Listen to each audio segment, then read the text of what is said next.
కాంట్రవర్సీలకు ఎప్పుడు care of address గా ఉండే నాన్ వేషణ ఇప్పుడు ఒక కొత్త కాంట్రవర్సీని బయటకు తీసుకొచ్చారు. అయితే ఇప్పుడు ఆయన మాట్లాడిన మాటలు ఏవైతే ఉన్నాయో, అయితే ముందు నుంచి కూడా ప్రతి విషయంలో జోక్యం చేసుకొని ప్రతిదీ కాంట్రవర్సీగా మాట్లాడడం ఆయనకున్న స్పెషాలిటీ అనే చెప్పుకోవాలి. కాకపోతే ఈసారి ఏంటంటే ముఖ్యంగా హిందువుల గురించి, హిందువుల మనోభావాలు దెబ్బతినేలాగా హిందువుల గురించి ఆయన మాట్లాడిన మాటలు కానీ ఇప్పుడు సోషల్ మీడియాలో ఇదే ఎక్కువ ట్రెండింగ్ గా నడుస్తుంది. అయితే రీసెంట్ గా ఏదైతే టాపిక్ జరిగిందో శివాజీ మహిళలపై చేసిన వ్యాఖ్యలు, దాని గురించి ఆయన రిప్లై ఇస్తూ దాని గురించి ఒక వీడియో చేస్తూ ఆయన ముఖ్యంగా గరికపాటి గురించి మాట్లాడడం, అదే విధంగా ఇటు హిందూ సాంప్రదాయానికి సంబంధించి మహిళల గురించి ముఖ్యంగా అప్పట్లో ఉన్న సీతమ్మని గాని ద్రౌపదిని గాని వీళ్ళందరినీ పేర్లను యూజ్ చేసి వాళ్ళందరినీ ఎగ్జాంపుల్ గా చెప్తూ ఆయన మాట్లాడిన మాటలు ఏదైతే ఉన్నాయో, ఆయన వీడియో చేసిన విధానం ఏదైతే ఉందో అదంతా కూడా చాలా అసభ్యకరంగా, అంటే ఎవరైనా చూసిన వెంటనే ఏంటి అని చీ అని అనుకునే విధంగా ఆయన వీడియో చేసిండు. ఆ వీడియో చేయడం మాత్రమే కాకుండా అందులో మాట్లాడిన మాటలు కూడా అంతకు మించి దారుణంగా ఉన్నాయి. ముఖ్యంగా ఈ శివాజీ ఏదైతే మాటలు మాట్లాడారో అది తప్పో ఒప్పో పక్కన పెడితే దానికి సంబంధించి ప్రతి ఒక్కరు వాళ్ళకి నచ్చిన విధంగా వాళ్ళ స్పెషాలిటీ వాళ్ళు ఏ విధంగా అయితే దానిపైన మాట్లాడగలుగుతారో ఆ విధంగా ఒక్కొక్కరు మాట్లాడుతూనే ఉన్నారు. కొంతమంది సోషల్ మీడియా వేదికగా శివాజీ మాట్లాడిన మాటలకు రిప్లై ఇస్తుంటే మరికొంతమంది చాలా దారుణంగా అసభ్యకరంగా ఈ విధంగా ఏదైతే నాన్ వేసిన వీడియో చేసి వీడియోలో మాట్లాడారో అసలు సంబంధమే లేకుండా, సరే నువ్వు మహిళలకు సపోర్ట్ చేయాలనుకుంటున్నావా సపోర్ట్ చేయి, అందులో తప్పే లేదు. కానీ భారతదేశ సంస్కృతికి సంబంధించి సాంప్రదాయాలకు సంబంధించి వాటిని మధ్యలో ఎందుకు లాగాలి?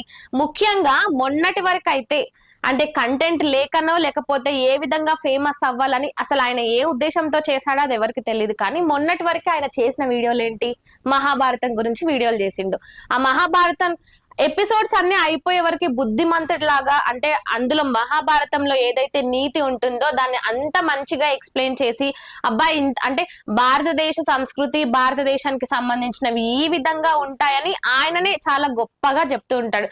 ఎన్నో దేశాలు తిరిగిండు, ఎన్నో ప్రపంచ యాత్రికుడిని అంటూ ఒక పేరు తెచ్చుకున్నాడు. కానీ ఎక్కడికి వెళ్ళినా కూడా ఎప్పుడు భారతదేశం గురించి భారతదేశ గొప్పతనం అంటూ ప్రతి ఒక్కటి ఆయన్నే ప్రతిసారి ఎక్స్ప్లెయిన్ చేసుకుంటూ వస్తాడు. మరి మొన్నటి వరకు మహాభారతం చెప్పిన ఆయనకి ఈ రోజు గుర్తుకు రాలేదా భారతదేశ గొప్పతనం, భారతదేశంలో ఉండే మహిళల గురించి ఉండే గొప్పతనం ఆయనకి ఇప్పుడు గుర్తుకు రాలేదా?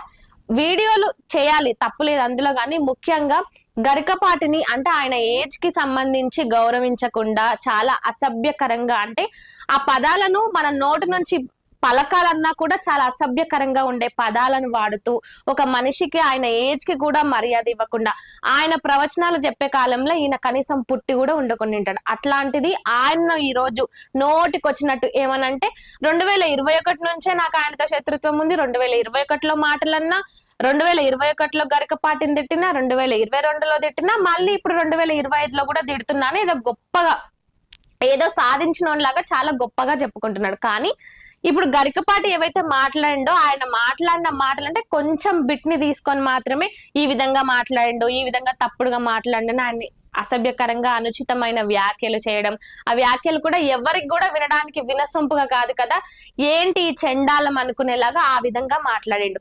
అంతేకాకుండా గరికపాటి గురించి మాత్రమే కాకుండా ఇటు శివాజీని మాట్లాడుతూ, సరే శివాజీ ఏమైనా తప్పుడు వ్యాఖ్యలు మాట్లాడే ఉంటాడు, ఆ విషయం ఆయన కూడా ఒప్పుకున్నాడు.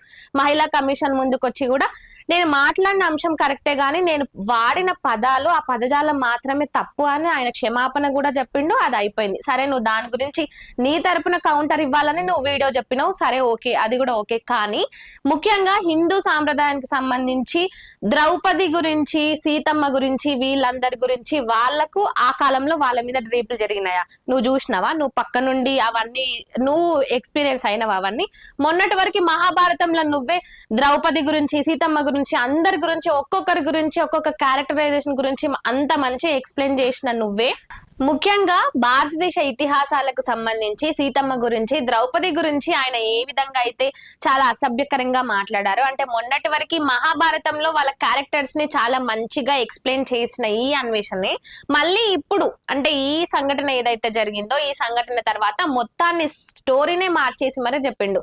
ఎట్లా సీతమ్మకి ద్రౌపదికి అప్పటి కాలంలో వాళ్ళ చీరలను లాగి వాళ్ళపై రేపులు చేశారంటూ ఈ విధంగా, అంటే ఉన్నది లేనట్టుగా, అంటే లేనిది కూడా ఉన్నట్టుగా ఆయన ఆయన ఊహించుకొని చెప్పడం ఈ విధంగా చెప్తున్నాడు. అయితే ఇక్కడ మనం ఇంకొక చిన్న ఎగ్జాంపుల్ మాట్లాడుకుందాం. అంటే నేను ఈ విధంగా మాట్లాడుతున్నానని ఎవరు కూడా తప్పుగా అనుకోకండి. మొన్న రీసెంట్ గా నా అన్వేషణ దగ్గరికి వాళ్ళ అమ్మగారు వాళ్ళ నాన్నగారు అందరు వాళ్ళు వెళ్ళారు. అక్కడికి వెళ్ళినప్పుడు వాళ్ళతో ఇటు ఆయన వాళ్ళ కుటుంబ సభ్యులతో సెల్ఫీలు తీసుకొని అవి సోషల్ మీడియాలో అప్లోడ్ చేశారు. ఇక అదే విధంగా అక్కడ ఉన్న ఎవరైతే ఇతర దేశస్తులు ఉంటారో వాళ్ళు అక్కడ లోకల్ వాళ్ళు కూడా వాళ్ళ అమ్మగారితో ఫోటోలు దిగారు. మరి ఇప్పుడు నా అన్వేషణ ఏదైతే చెప్తున్నాడో అంటే ఎక్కడికి వెళ్తే అక్కడ ఆ సాంప్రదాయానికి తగ్గట్టుగా మనం ఉండాలి, ఆడవాళ్ళు మగవాళ్ళు సమానమే అంటూ మొత్తుకుంటూ ఉంటాడు కదా. మరి అప్పుడు వాళ్ళ అమ్మగారు అక్కడికి వెళ్ళినప్పుడు అక్కడి సాంప్రదాయాలు అంటే అక్కడ కల్చర్ ని ఆ విధంగా ఆమె ఎందుకు బట్టలు వేసుకోలేదు అంటే ఆయన చెప్పుకోవాలి కదా, అమ్మ మనం ఇక్కడ ఉన్నాము, ఎక్కడ ఉంటే అక్కడ తగ్గట్టుగా మనం ఆ విధంగా నడుచుకోవాలని ఎందుకు చెప్పలేదు.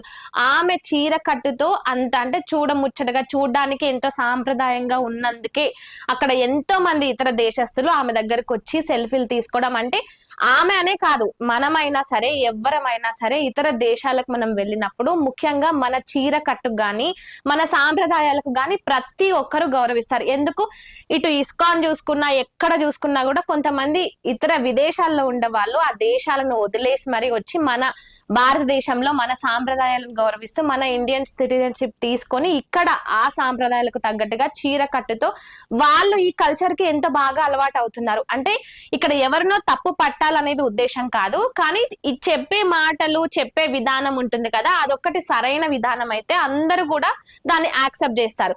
ఎందుకు ఇప్పుడు నా అన్వేషణ ఏదైతే ఇంత అసభ్యకరంగా గరికపాటి గురించి ఆయన ఎన్ని ప్రవచనాలు చెప్పాడు, ఎంత మందికి అంటే స్త్రీలకు ముఖ్యంగా స్త్రీల గురించి ఆయన చెప్పేంత వరకు చాలా మందికి కూడా స్త్రీ యొక్క గొప్పతనం, స్త్రీని దైవంగా ఎలా భావించాలి, ఇంట్లో మహాలక్ష్మిలా ఎలా చూడాలనేది ఇప్పటి వరకు కూడా ఎవరికి తెలియదు.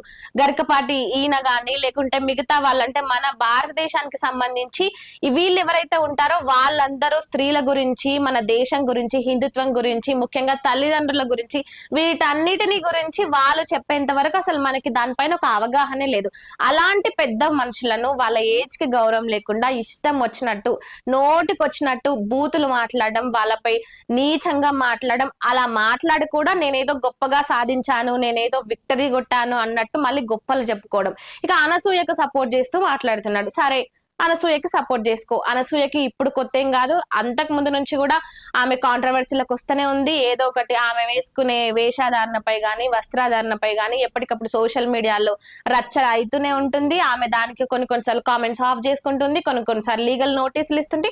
అది కామన్, ఆమె సెలబ్రిటీ కాబట్టి నువ్వు ఆమెకి సపోర్ట్ చేయి, అందులో తప్పే లేదు. కానీ ఎందుకు హిందూ దేవుళ్ళ గురించి హిందువుల మనోభావాలు దెబ్బతినేలాగా ఎందుకు మాట్లాడాలి? మొన్నటి వరకు ఈ బెట్టింగ్ యాప్స్ కి వీటన్నిటికీ దూరంగా ఉంటున్నాడు నా అన్వేషణ, మంచోడు, నా అన్వేషణ కూడా మంచి యూట్యూబర్ అన్నట్టు అందరికీ కూడా. అందుకే కదా వేలల్లో లక్షల్లో అంతమంది సబ్స్క్రైబర్స్, అంతగానం నీకు ఫాలోయింగ్ ఉన్నది. ఇక ఆ తర్వాత మళ్ళీ మహాభారతం చాప్టర్ ని తీసుకొని అందరిలో మంచి పేరు తెచ్చుకున్నావు. కానీ ఇప్పుడు ఎందుకు, ఇప్పుడు నీ బుద్ధి ఎక్కడ పోయింది?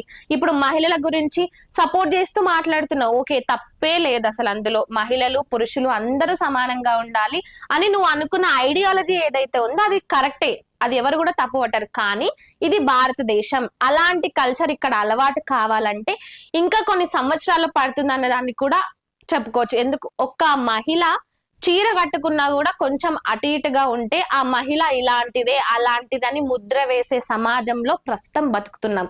నేను గాని ఎవరమైనా సరే కొంచెం అటు ఇటుగా బిహేవ్ చేసినా అటు ఇటుగా ఉన్నా కూడా మమ్మల్ని ఏ విధంగా మాట్లాడతారో ఏ విధంగా చూస్తారో అనేది మాకు బాగా తెలుసు. కాకపోతే ఇందులో ఎవరిది తప్పు ఎవరిది ఒప్పు అని నేను మాట్లాడను.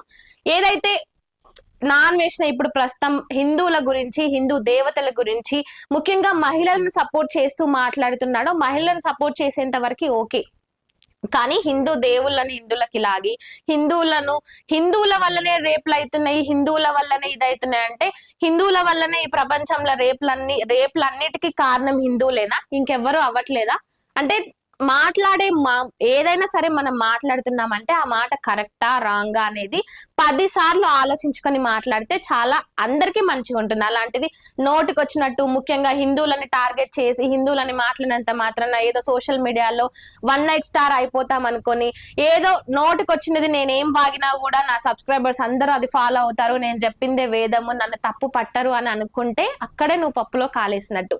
ఇక ఇప్పటికీ కూడా ఇటు నాన్ వేసిన ఒకవేళ భారతదేశానికి గాని వస్తే ఇటు బీజేపీ వాళ్ళు గాని ఎవరైనా సరే ఆయనని కొట్టి చంపేస్తారనడానికి దానికి మించి తక్కువ లేనే లేదు. అలాంటిది ఇప్పటికైనా అంటే ఇప్పుడు ఏదైతే దీనికి సంబంధించి మాట్లాడావో, నీ నోటికి వచ్చినట్టు మాట్లాడావో వాటికి ఇప్పటికైనా నువ్వు క్షమాపణలు కోరాల్సిందే. ముఖ్యంగా హిందువులకి, హిందూ దేవుళ్ళ గురించి ఇష్టం వచ్చినట్టు కొంచెం కూడా గౌరవం లేకుండా, కొంచెం కూడా ఇటు ధర్మాన్ని పాటించకుండా, సరే నువ్వు ధర్మాన్ని పాటిస్తావా పాటించకపోతావా, సస్తావా బతుకుతావా అది నీ ఇష్టం, కానీ ముఖ్యంగా ఇటు హిందువుల మనోభావాలు దెబ్బతినే విధంగా హిందువుల గురించి, స్త్రీల గురించి, సీతమ్మ, ద్రౌపది లాంటి గొప్ప గొప్ప వ్యక్తుల గురించి, అవన్నీ ఇతిహాసాలకు సంబంధించినప్పటికీ వాటి గురించి నోటికొచ్చినట్టు మాట్లాడితే ఎవ్వరు కూడా ఊరుకోరు. ఇది గమనించుకొని ఇప్పటి నుంచి మెలిగితే అందరికీ చాలా బాగుంటుంది. టీషర్ట్ వేసేటువంటి అన్ని కనపడేలాగా దాని మీద నినాదం ఇంకా అవతల వాడు ఎలా అవుతాడు, 18 ఏళ్ళవాడు 55 ఏళ్ళవాడు మేమే ఆగలేము. పంతులు గారు మేము చేసేస్తే ఆగుతారు మీరు. చీరలోనూ మీ అందం నిండుగా కప్పుకునే బట్టల్లోనే ఉంటుంది తప్పితే సామాను కనపడే దాంట్లో ఏం ఉండదు. నువ్వు చెప్పడానికి అమ్మాయిలు ఒక్కసారి ఆలోచించండి. మాకు కొంచెం ప్రమాదకరమైన వేషం ఏమొచ్చిందంటే జీన్స్ టీషర్ట్ వచ్చింది. అవయవాలు పొందిగ్గా బిగువుగా కనపడుతుంటే కుర్రాడు ఎవడన్నా ఊరుకోగలండి? అసలు మనం ఎందుకు ప్రదర్శించాలి? నా హక్కు అంటే ఏం చెబుతారమ్మా, అది వాడి హక్కు. ఇది రేపు చేయడం అబ్బాయిల హక్కు. కోసేస్తామని సిద్ధాంతం పెడితే సౌదీ అరేబియాలో గానా వాళ్ళ హక్కులు పోతాయి. ఇప్పుడు అమ్మాయిలో మీకు చెప్తున్నాను, మీరు గుడ్డ ముక్కలు ఇప్పుకొని తిరగని మీ స్వేచ్ఛ ఇంపార్టెంట్, మీ సేఫ్టీ ఇంపార్టెంట్. ప్రపంచంలో రాబోయే 100 సంవత్సరాల్లో ఏదైనా మిమ్మల్ని ప్రశ్నిస్తే ఈ వీడియో చూపించండి. ఓకే, శుభ్రమైన టీషర్ట్ వేసేటువంటి అన్ని కనపడేలాగా దాని మీద నినాదం ఇంకా అవతల వాడు ఎలా అవుతాడు, 18 ఏళ్ళవాడు 55 ఏళ్ళవాడు మేమే ఆగలేము. పంతులు గారు మేము చేసేస్తే ఆగుతారు మీరు. చీరలోనూ మీ అందం నిండుగా కప్పుకునే బట్టల్లోనే ఉంటుంది తప్పితే సామాను కనపడే దాంట్లో ఏం ఉండదు.